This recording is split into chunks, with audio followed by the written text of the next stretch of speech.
ئەو ساڵیش وەک دەزانین لە سەرەتای ساڵی 2026ەوە دەستەی گشتی گومرگەکانی عێراق پێناسی نوێی گومرجی و زیادکردنی بازی لەسەر بەشێکی زۆر لە کاڵا و شتومەکەکاندانە تر بە پێی ڕێژەی کەلوپەل و کاڵاکان ئەوە دیاری ئەکرێت لە ئێستادا بە تایبەت لە هەرێمی کوردستان ئەوەی کە ئەبینین و گوێبیستی ئەبین بەرزبوونەوەی ڕێژەیەکی زۆرە یعنی نرخی بەرزبوونەوەی نرخی زۆری کاڵا و شتومەکە سەرچیەکانی پێداویستی ڕۆژانەی خەڵکە بە تایبەت ئەوەی کە بۆ نمونە ڕۆژانە خەڵک پێویستی ئەبێت لە پێداویستەکانی وەکو برنج و ڕۆن و بابەتەکانی دیکەی مەواد غەزایی ئیتر ئەمە بەشێکی زۆر لە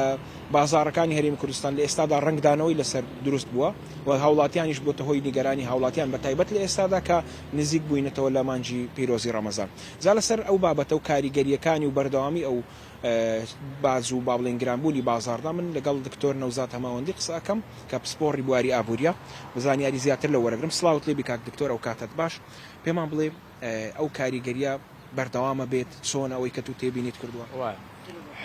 حکوومەتی عێراق لە بارودۆخێکی خراپی ئابووری بۆ ئەگەر ئاوڕێک لە ڕابردوو بدەینەوە دەبینین 2019 لەبەر ئەو توقلا ئەو قورساییە گرانەی لەسەر موازنە هەبوو لەسەر بودجەی گشتی هەوڵیدا بەهای دیناری عێراقی شکاندەوە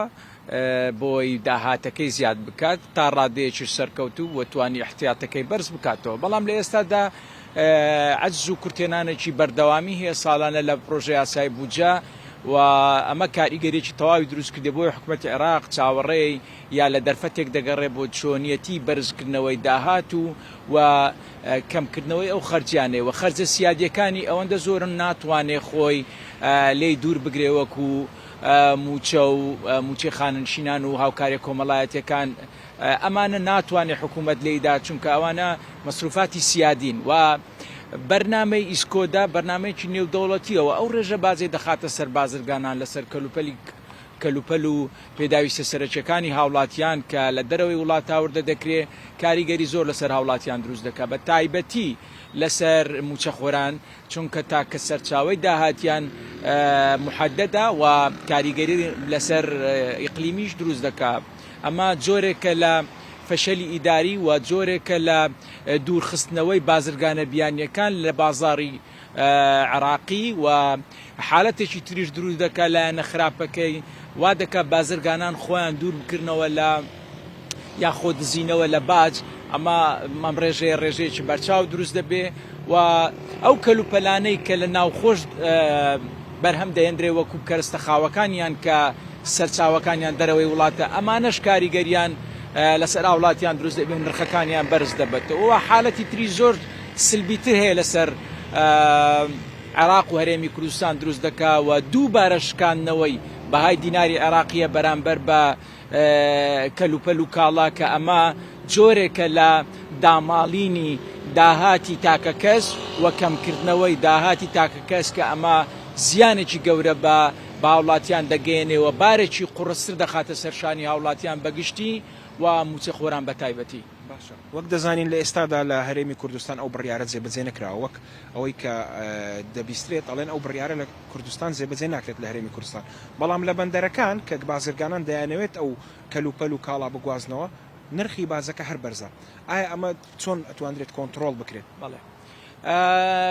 بڵین و نەڵێن حکوومەتی هەرێمی کوردستان پابەند دەبێت بە بڕیارەکانی حکوومەتی فیدرال چونکە هەرێمی کوردستان بەشێکە لە عێراق و ئەمە تەلەو داوێکی ترە ئەگەر حکوومەتی هەرێمی کوردستان پابەند نەبێ بە بڕیارەکانی حکوومەتی عێراق بۆ نەناردنی موچە دووبارە سەر هەڵدانەوەی دابین نەکردنی موچە چونکە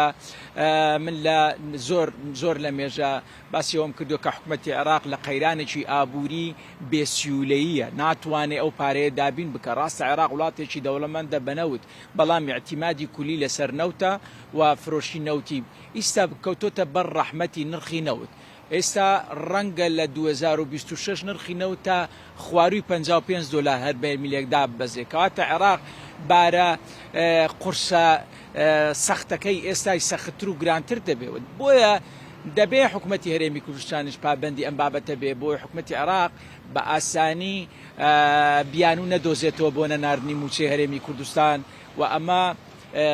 ڕەنگە هەر لەو تەلەو داوانەی دەبینم بۆی حکوومەتی هەرێم پابەندی ئەم بابەتە نەبێ و لەلایەکی تریشەوە ئەگەر گریمان حکوومەتی هەرێم پابندی بەرزکردنەوەی ئەم بڕیارە نەبێ بەرزکردنەوەی گومرگ و جێبەجێکردنی ئیسکۆدا بەڵام لە بازگەکانی دەوروبەری هەرێمی کوردستان دووبارە گومرگ وەردەگیرێتەوە و دووبارە هاوڵاتیان یا بازرگانان دادەدۆشنەوە بە تەواوی ئەمە وا دەکا هەرێمی کوردستان لە شوێنێکی سەخبەست و لە بازنەیەکی سەخبەست و بمینێتەوە کە ئەمە کاریگەری خراپی لەسەر هەموو هاوڵاتیان و حکوومەتی هەرێمی کوردستانیش دروست دەبێت. باشە باوە دوایین پرسیار بێ وەک دەوترێت لە حکوومەتی عێراق بەشێک لە بازگەکانی لەسەر سنوورەکانی هەرێمی کوردستان داناوە ئەوە چ کاریگەریەکی لەسەر نرخەکان دەبێت؟ بەڵێ ئەمە بۆ ڕاستکردنەوەی بەشێک لە دەواازەی نایاسایی هەیە لە هەرێمی کوردستان ڕەنگە بە فەرمی کراوەتەوە بەڵام تا ئێستا لە سجلاتی بەڕێوەبەرایەتیەکان یا لایەنی پەیوەندیداری عێراقی تۆمار نەکراوە کە ئەمە وای کردووە جۆرێک لە بیان و بدا بە حکوومەتی عێراق لە بازگەکان دووبارە وەرگرتنەوەی باج و ڕسومات لە بازرگانان لەسەر کەلوپەل و کاڵاکان بۆیە دەبینین بەشێک لەو کەلوپەل و کاڵانەی کە لە ڕێگای تورکیا و لە ڕێگای سنوورەکانی هەرێمی کوردستان داخل دەکرێت نرخەکانیان هەرزانترە لەوەی لە عێراقەوە داخل دەکرێت بەڵام ڕەنگە ئەمە بەردەوامی نەبێت پێم وایە ئەو کەلوپەل و کاڵانەی کە لە هەرێمەوە بردرێتە ناوچەکانی خوار و ناوەڕاستی عێراق دووبارە بازی لێوەردەگیرێتەوە و ئەتراف بە ڕسوماتی ئەم بازگە و دەواازانی حکوومەتی هەرێمی کوردستان ناکەن. پێم وایە بڕیارەکە ئێستاش جێبەجێ نەکرێ بەڵام لە ماوەیەکی نزیکدا دەبێ لە هەرێمی کوردستان بە هەمان دروست بێ و دەبینین ئێستا کاریگەریەکانی بەسەر شتومەک و کاڵا و پێداویستە سەرچەکانی هاوڵاتیان دروست کردووە و دەبینین ئێستا زم و جۆڵی بازار لە بەرزبوونەوەی نرخدا بەردەوامە.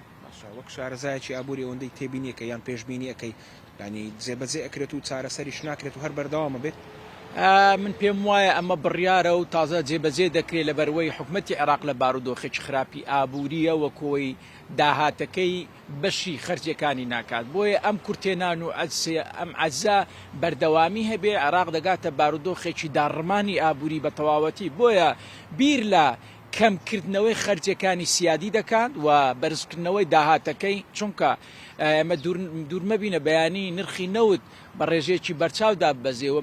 پێم وایە لە 2026 لە کۆتایی لە ناوەڕاستی 2026 نرخی نەوت بۆ خوار $55 دادەبەزێ ئەوەی لە پرۆژه یاسای بودجێ عێراقی ساڵی ئەو 3 ساڵی کە ساڵی پار و 2 ساڵی ڕابردوودا تۆمار کرابوو دلار سەروی $6 بەرمیل یەک بەرمیل بە سەروی $65 دانرابوو بەڵام ئێستا نرخەکان وردەوە دەبەرز دەبنەوە نزم دەبنەوە بۆیە حکوومەتی عێراق ناچارە بە بەرزکردنەوەی باج و ڕسومات و زیادکردنی داهاتەکەی بۆی بتوانێ هەر جۆرێک کەمتر لەو عەجز و کورتێنانێک کە لە پرۆژه یاسای بودجە دروست دەبێ کەم بکاتەوە. زۆر سپاس دەکەم دکتۆر سپاسکە لەگەڵمان بڵێ زریان وەک ئەوەی کە